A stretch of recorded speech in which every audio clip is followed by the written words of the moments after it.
So in the last week, around early mornings from around 6:30 to 8:30, I have been helping two young people on Zoom who are getting ready for a 1 year of mission.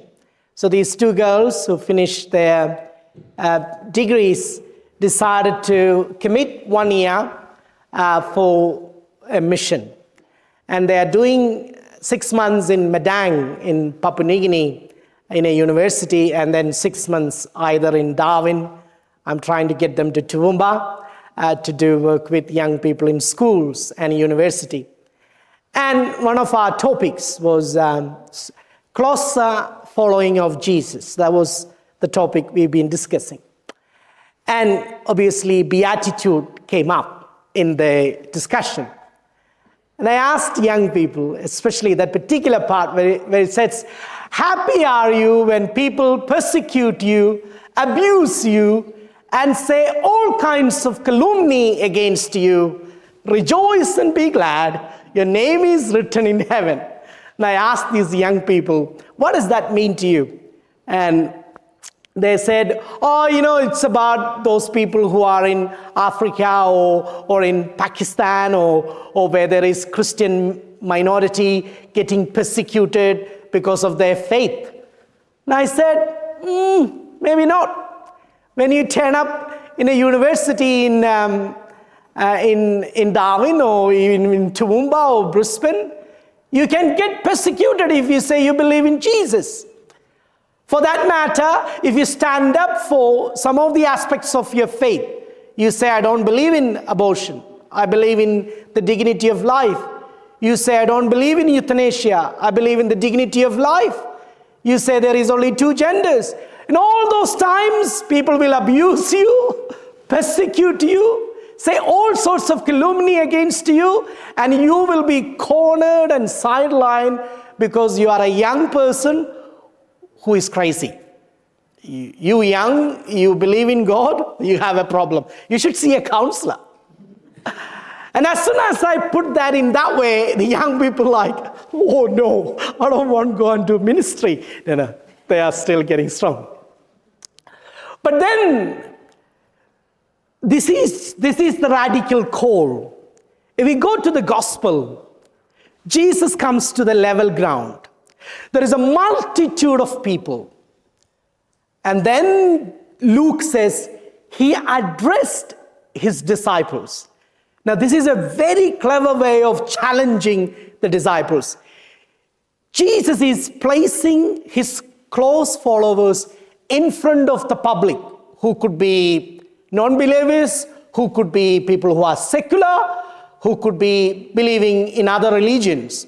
In front of them, Jesus is teaching his disciples and asking them a radical commitment, giving them a stronger call. And I said to these two young people, unless we order our desire, it is very hard to live as a disciple of Christ. I'll give you an example from my own life. So this time when I went home in January, there was a plan among the siblings and in my mother about the property. Oh, property!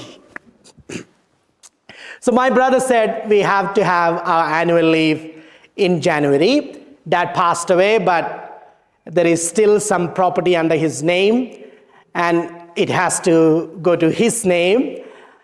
And because Dad is no more, mother, me, my sister, and him to be present to sign.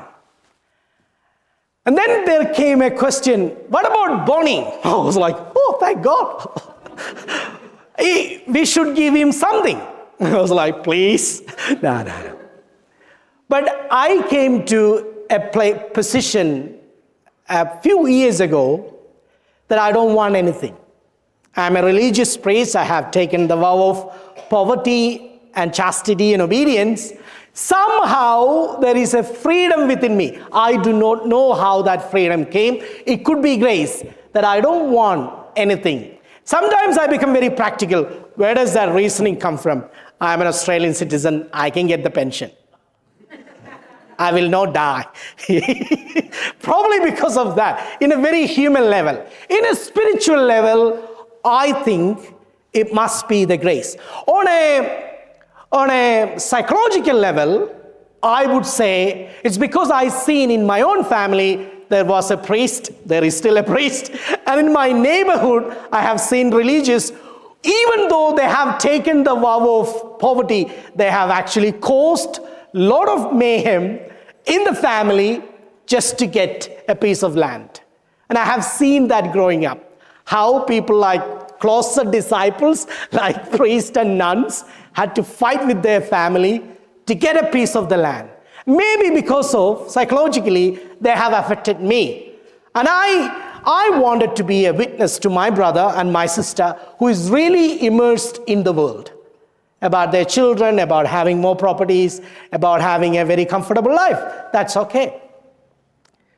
And to me, making that decision was very hard, because my sister will call me aside. Do you really want to give it away? Bonnie, you will get old. You have no one. Who is going to live with you? Nobody. You need to have something. And then my aunties will ring me. Oh, Bonnie, we heard that you don't want anything. That should not be the case. You have a right. And then my other uncles will call me. And my brothers is like tension. Oh, should we give him something? I thought I can have everything. No. But I get confused. I hear all these.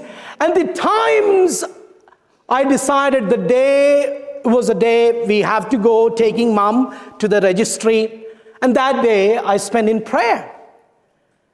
And I've been taught by my spiritual director a particular way of praying to prioritize my order. And that prayer, everyone knows that prayer. Our Father. So every time my desires are scattered, my order is scattered, I pray the prayer of Our Father. And it is a very focused prayer. Our Father, hallowed be thy name. That means no other name is holy. No wealth, no money, no rich, no honor is holy. My Father is in heaven. Holy his name. I count nothing else holy. I count nothing else holy. Hallowed be thy name. Thy will be done. Not my aunties, my sisters will be done. Thy will be done. Give us this day my daily bread. Lord, if I call you my Father, I count you as pure and holy, and I desire to do your will. Now, feed me. Give me shelter. Clothe me. Look after me. And then I come to my own weakness. Forgive my sins. Lord, I am weak. If I listen to people, opinion, I am definitely one, not just what I deserve, more than that. So help me, forgive my sins, help my weakness. I am a broken human. I can be a malicious person, fighting with my brother and my sister, causing trouble. So forgive my sins as I forgive others. Spend 10 minutes praying that prayer, very meditatively, ordering my desire under the lordship of God. My heart became a bit more freer. Then we went, we signed everything. I was like, oh, no wife, no mortgage, no land. I can fly, I can breathe. But Jesus places in front of the public. And then he challenges us. How our values become a witness to others. And it is a radical call. It is a radical call. To know that the joy, the happiness comes from God, who is bigger than any human plans, who can give us much more we ask and desire. And if we align our desires with him, definitely he looks after us, guides us. Amen.